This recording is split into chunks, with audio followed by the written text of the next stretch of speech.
Then hate me when thou wilt. If ever, now. Now, while the world is bent my deeds to cross. Join with the spite of fortune. Make me bow, and do not drop in for an afterloss. Ah, do not, when my heart hath escaped this sorrow, come in the rearward of a conquered woe. Give not a windy night, a rainy morrow, to linger out a purposed overthrow. If thou wilt leave me, do not leave me last, when other petty griefs have done their spite, but in the onset come. So shall I taste at first the very worst of fortune's might, and other strains of woe, which now seem woe, compared with loss of thee, will not seem so.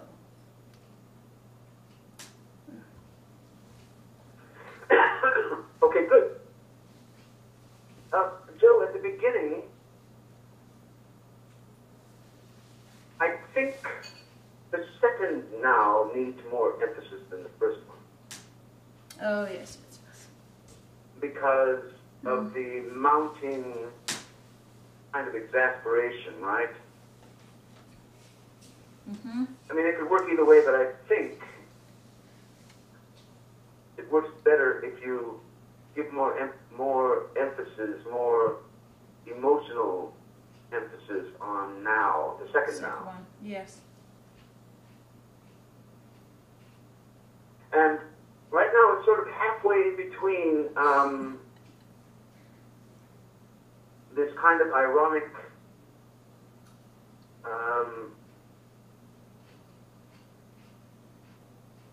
emotion, attitude that you're taking, and something a little bit more sincere. Mm-hmm. And why don't you try it? You know, because we talked about how awful it is when people complain about how awful, terrible you're treating them. Maybe you've never had that experience, but I've had some. And they just go on and on about how terrible you are and why you treat everybody's and the world is horrible, and there's nothing you want more than to not be there with that person. So in order to, I think, take that kind of ugliness, that kind of, let's say, not very flattering thing about the person who's complaining, I think if you find more humor in her pain, Mm-hmm. so that she doesn't come off like a, you know what I mean. Yeah. I mean, you're sort of there, but you're sort of not. It's kind of in between. Uh-huh. So, Okay. and then at the end, at the couplet, or wherever you choose, then you can make the more serious turn. Okay? Yeah, I've still been debating on where to do that. But okay. I think it's in the couplet, but that's your Yeah, choice. that's kind of what I was thinking too. Okay.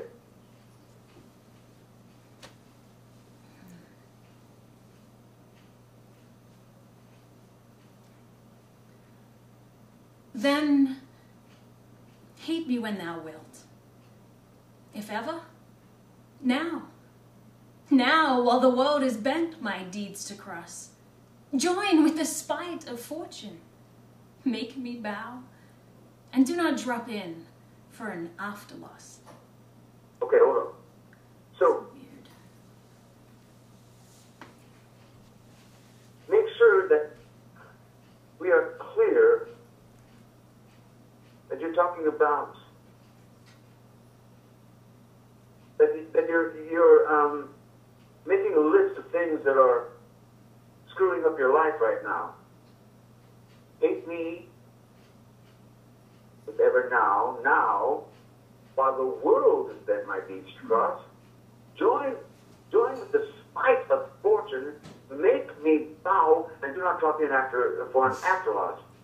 So, it's like, hate me, go ahead and hate me, and I hope you hate me now, because the world has bent my deeds to cross, and you can join in with all the spite of fortune, and you can make me bow, like fortune is making me bow, like you're making me, like all these things are making me bow, and do not drop in for an after loss. So make sure that this list comes clear.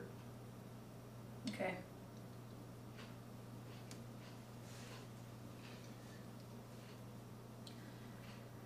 Then hate me when thou wilt, if ever, now, while the world is bent my deeds to cross. Hold on, Joe, sorry. So that first now, I think, is too hard to overcome.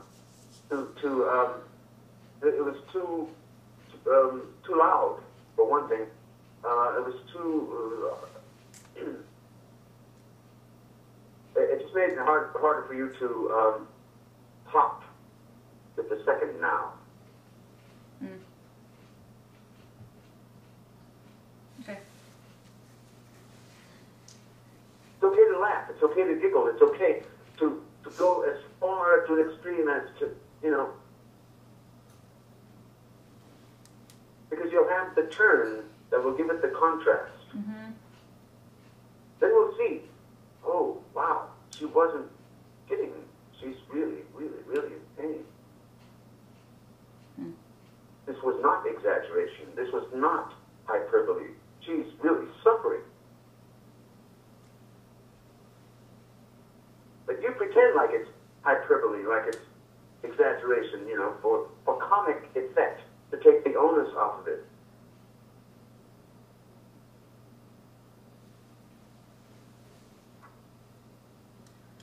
Okay.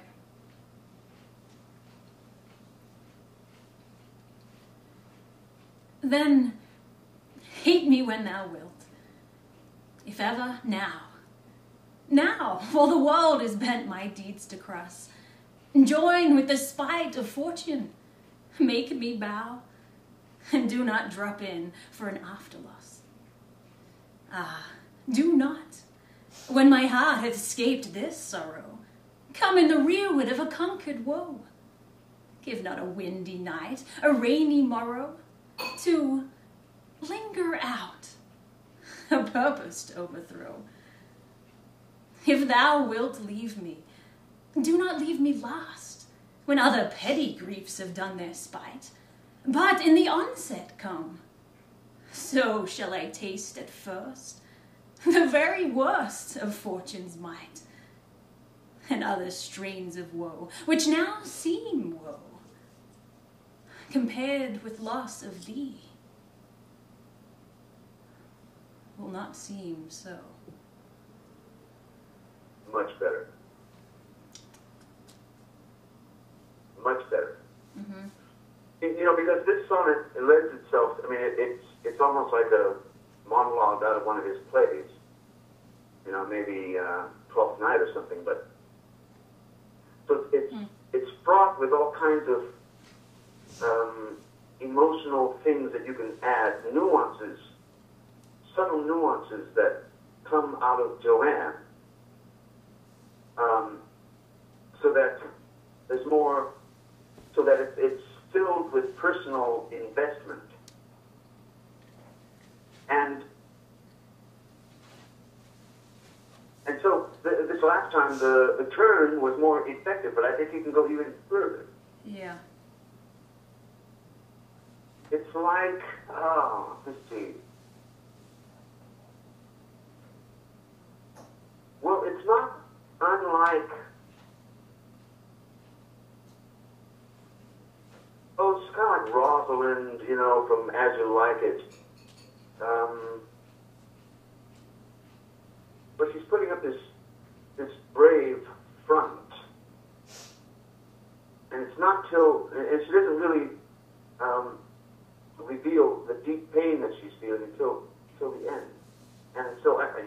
think the more contrast you can give us. Because the turn at the end, it will be there. Mm-hmm. But it's really how you put up this brave facade of, you know, pretending to not feel the pain as much as you are. Uh-huh.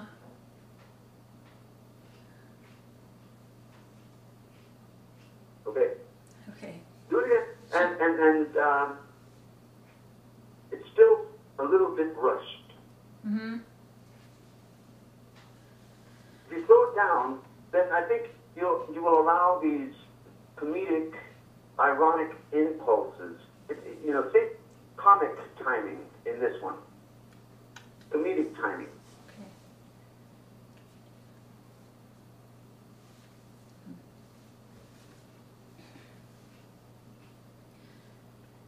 Then hate me when thou wilt. If ever, now.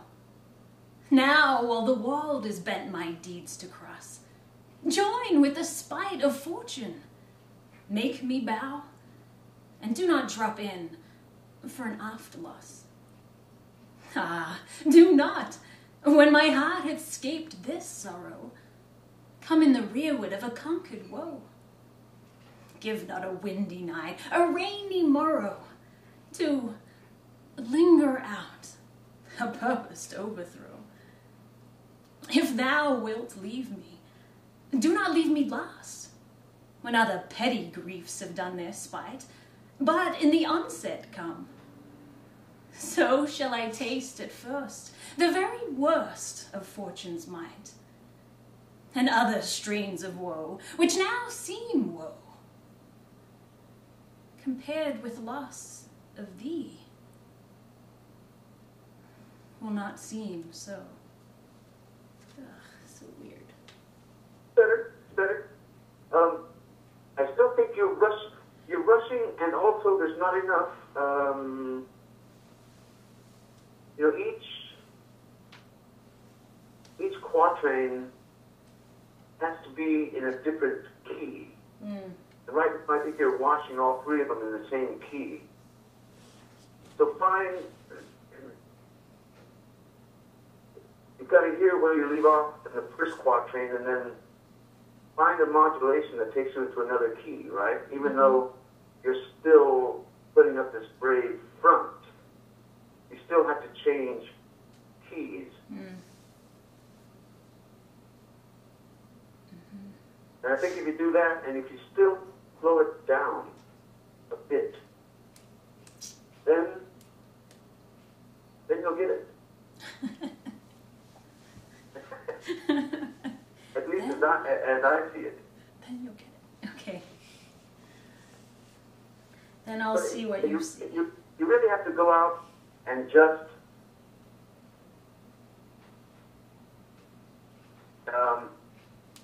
in order to get it, you know this, Joe, you just have to do it. Throw it out there, you know, so that you have a bigger contrast from the turn at the end. And I think this last time, the turn wasn't quite as painful as it has been before. Mm-hmm. So even if tears come, you laugh through your tears during the first three quatrains. And I think I'm hearing a summation of the first three quatrains but in the onset comes, so shall I taste at first, very worst of fortune's might. So that is sort of the summation of the three quatrains, and then the turn comes at some point during the couplet. Mm-hmm.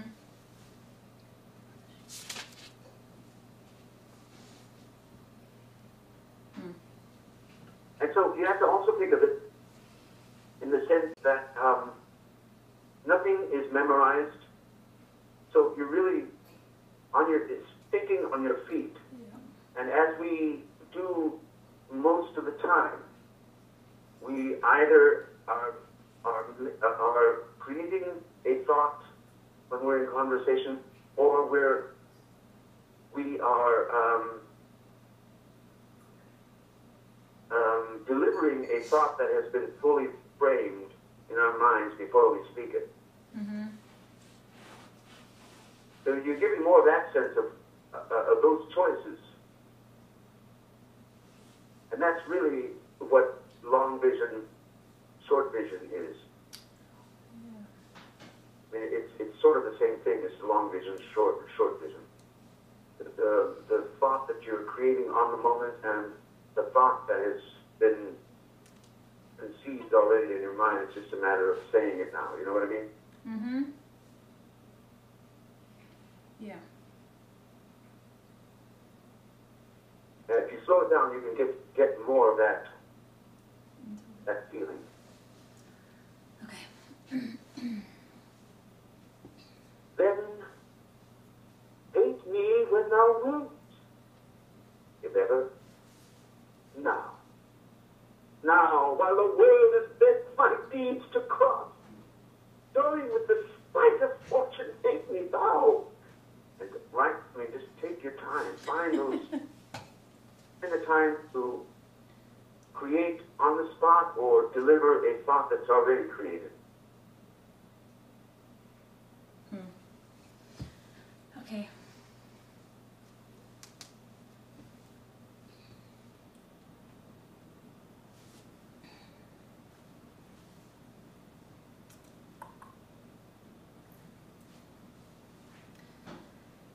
Then hate me when thou wilt, if ever.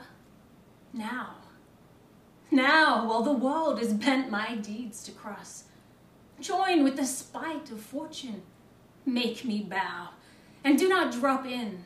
Sorry, let me start again. Okay. It's still rushed. Yeah, I feel that it's rushed. But the thoughts just aren't quite flowing with it for some reason. I can feel that they're not there. Well, they're not clear enough. Well, think of a piece of music, and think of this not in quarter notes or even eighth notes or quarter notes, but in half notes. Half note rests, or quarter note rests instead of eighth note rests, in between the clauses where you take your breaths. Mm-hmm. Then quarter note rest. Hate me when thou wilt. Or eighth note, if ever. Eighth note. Now, quarter note. Now, eighth note. While the world is bent my deeds to cross. Eighth note. Join with this, right? Uh-huh. And then you can decide on whether the in between the quatrains are, a half note or a quarter note or whatever. But this is a fine detail. Mm-hmm. The sonnet really lends itself to so much personal idiosyncrasy. And I guess they all do, but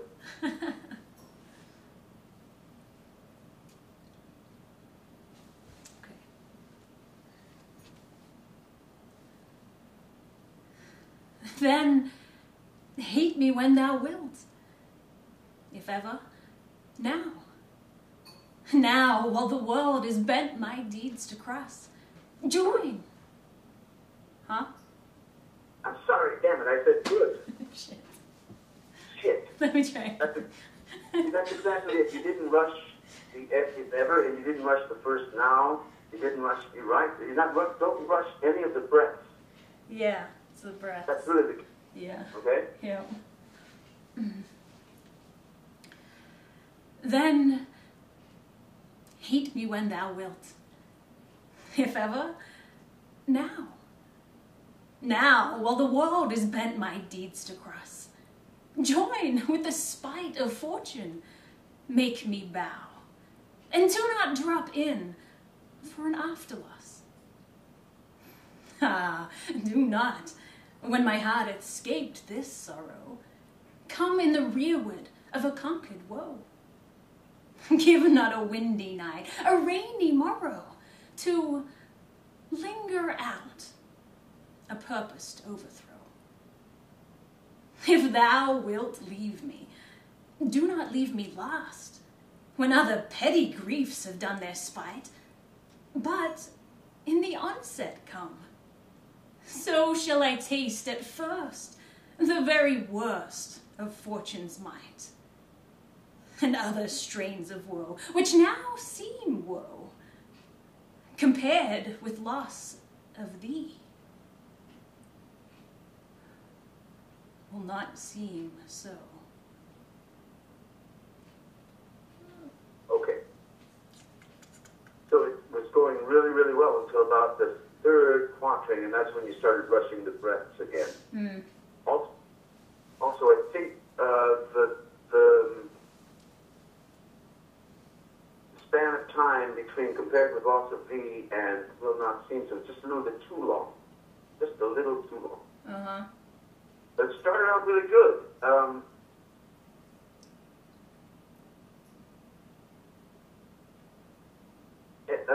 So the second quatrain, I think you need to do something more with the awe. And I think that if you're thinking comically,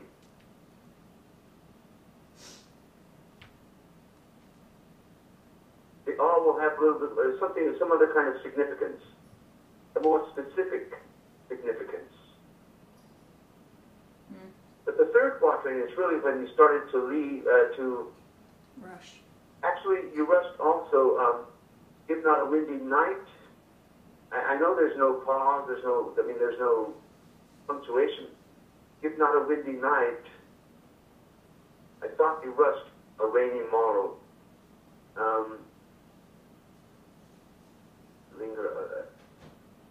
Maybe that's where you started to. I felt like you started to rush. Mm-hmm. But the beginning was really, really good. Mm. I mean, make sure that when you're taking your breaths, you really take a breath. I thought sometimes you sort of shortchanged it. Mm-hmm.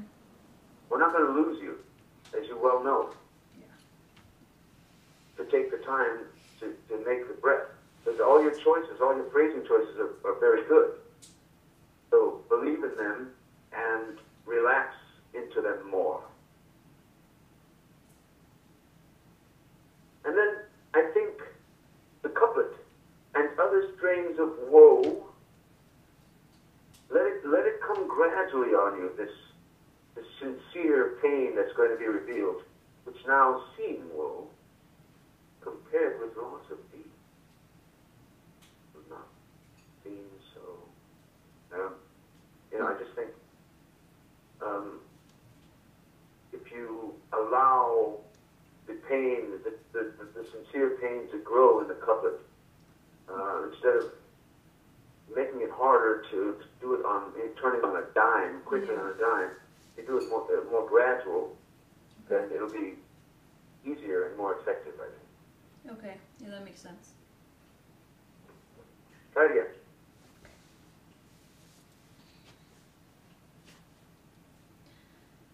Then hate me when thou wilt, if ever, now.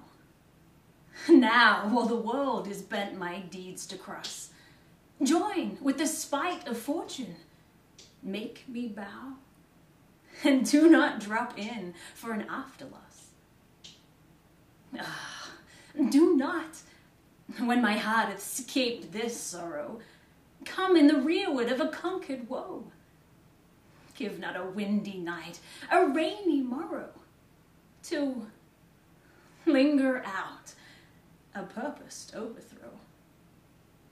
If thou wilt leave me, do not leave me last, when other petty griefs have done their spite, but in the onset come. So shall I taste at first the very worst of fortune's might, and other strains of woe, which now seem woe, compared with loss of thee,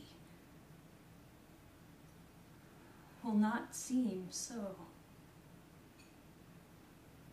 Good. Good. The couplet was very, very good. Yeah, that functioned much better. I rushed in the middle, though. Maybe. Maybe.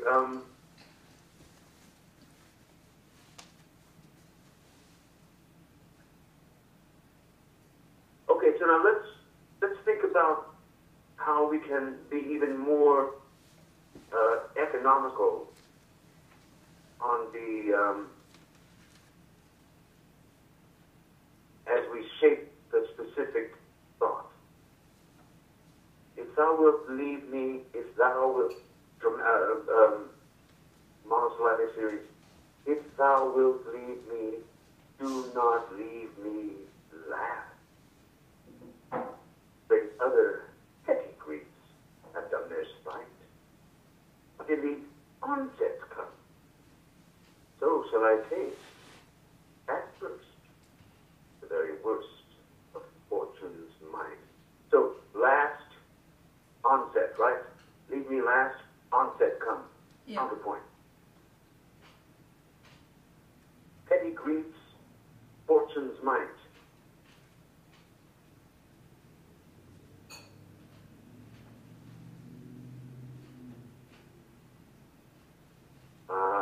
Do not. The Yeah.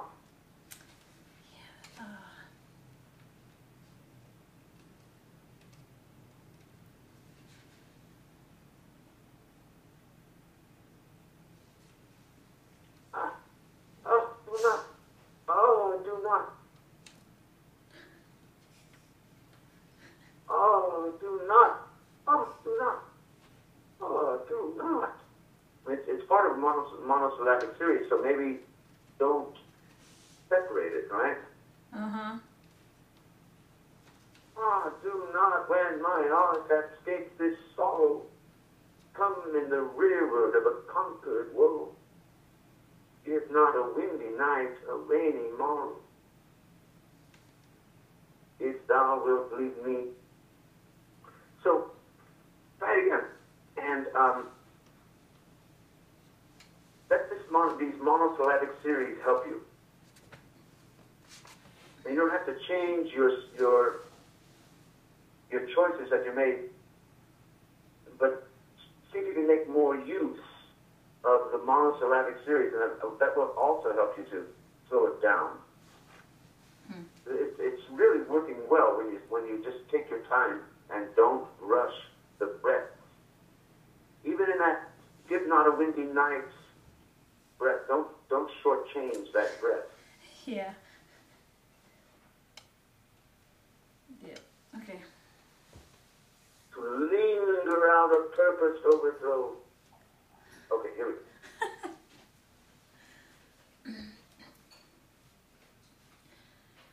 Then hate me when thou wilt, if ever.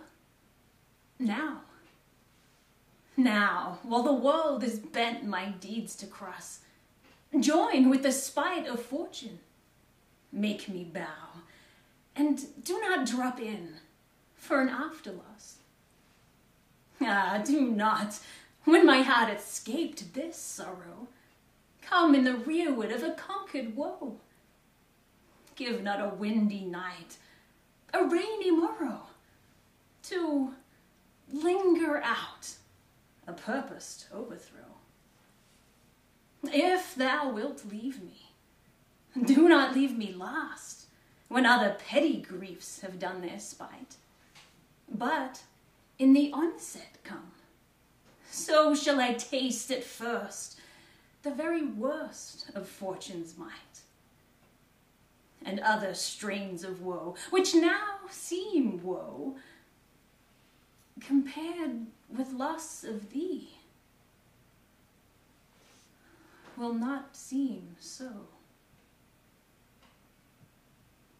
Okay, so this time and the three quatrains were very, very good, and the couplet was just a little. It was a little off.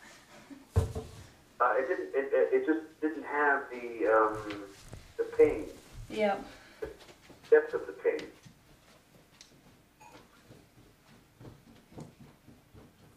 But that was so much better. I mean, just these little details. I like what you did with the do not. Okay, so Joe, try it again. And this time, bring the volume down. And instead,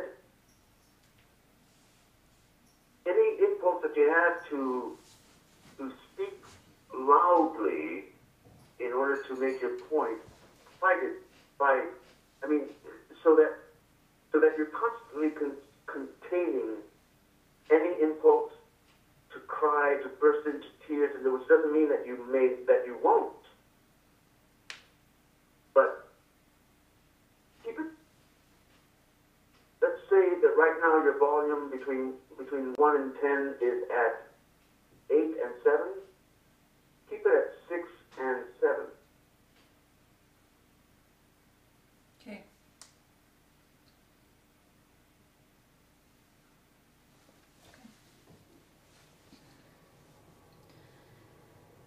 Then hate me when thou wilt, if ever. Now,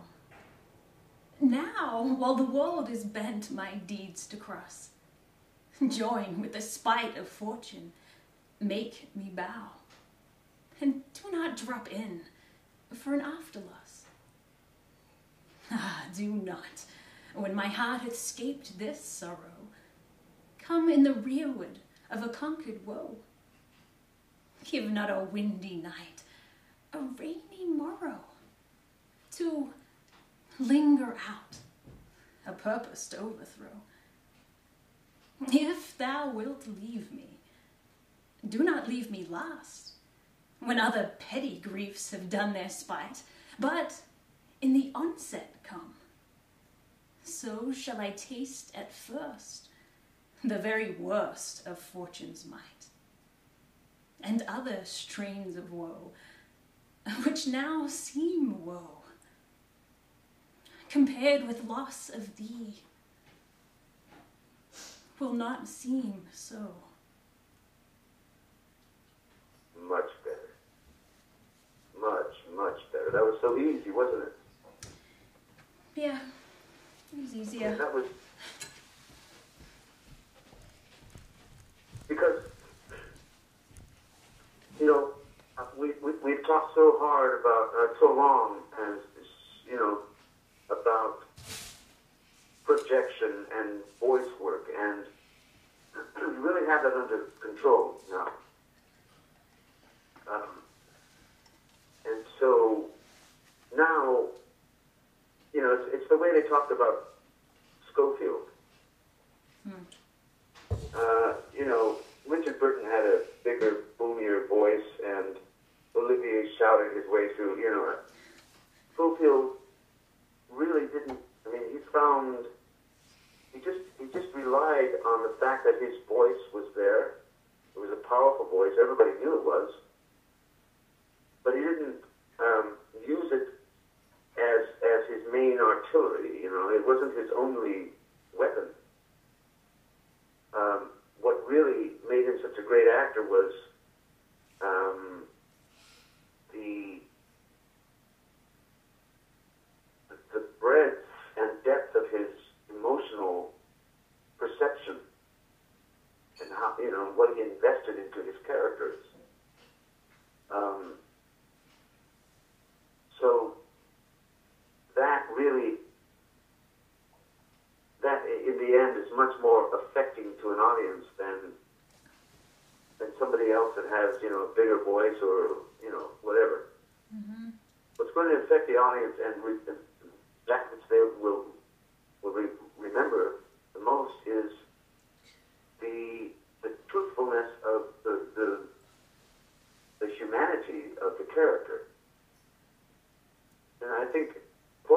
he said, I just want people to see a human being. Which often when we're speaking in verse and rhymed stuff that's rhymed, it's often easy to just rely on the text and the mastery of the text and the voice and forget about infusing it with any kind of humanity. But I think that's obviously where you have to start first. Want to try one more time? That was very good. I know there's an even better one. All right, I'm gonna try it again. I think that if you want to turn on a dime, make it at the beginning of the couplet this time, so that the depth of the pain starts earlier.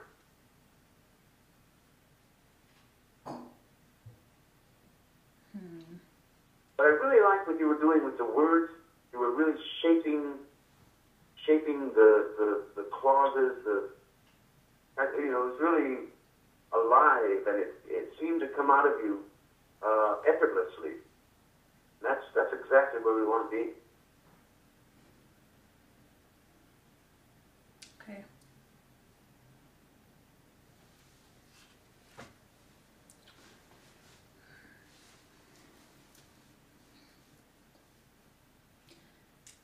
Then heed me when thou wilt, if ever.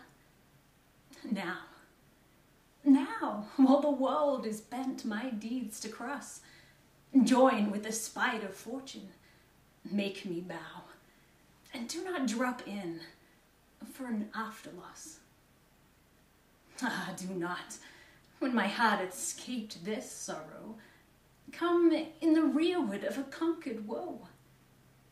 Give not a windy night a rainy morrow to linger out a purposed overthrow.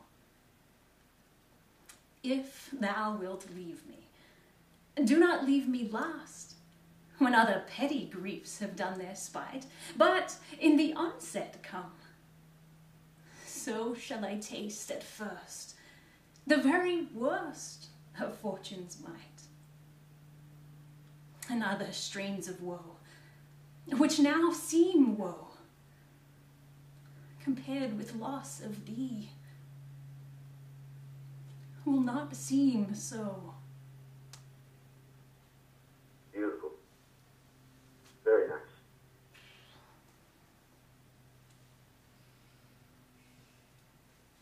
The only thing now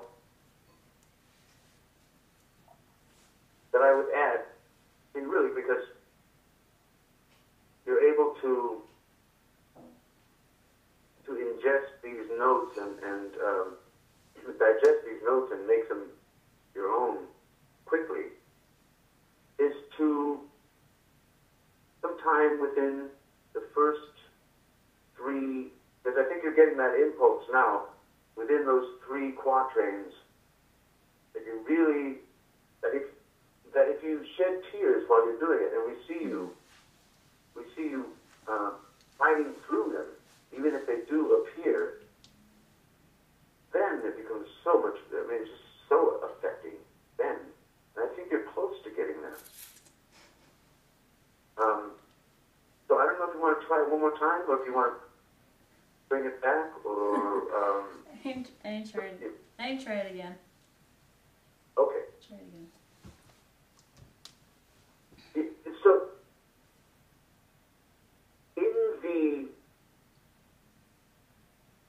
the effort to put on this brave face, something happens anyway, right? I mean, just so that if you shed tears, it's okay. It's okay. But you keep the brave face on.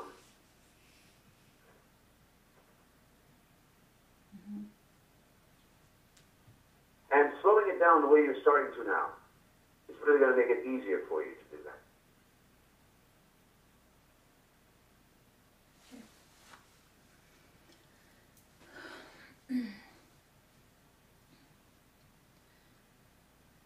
Then hate me when thou wilt, if ever. Now, while the world is bent my deeds to cross, join with the spite of fortune. Make me bow, and do not drop in for an afterloss. Ah, do not, when my heart escaped this sorrow, come in the rearward of a conquered woe.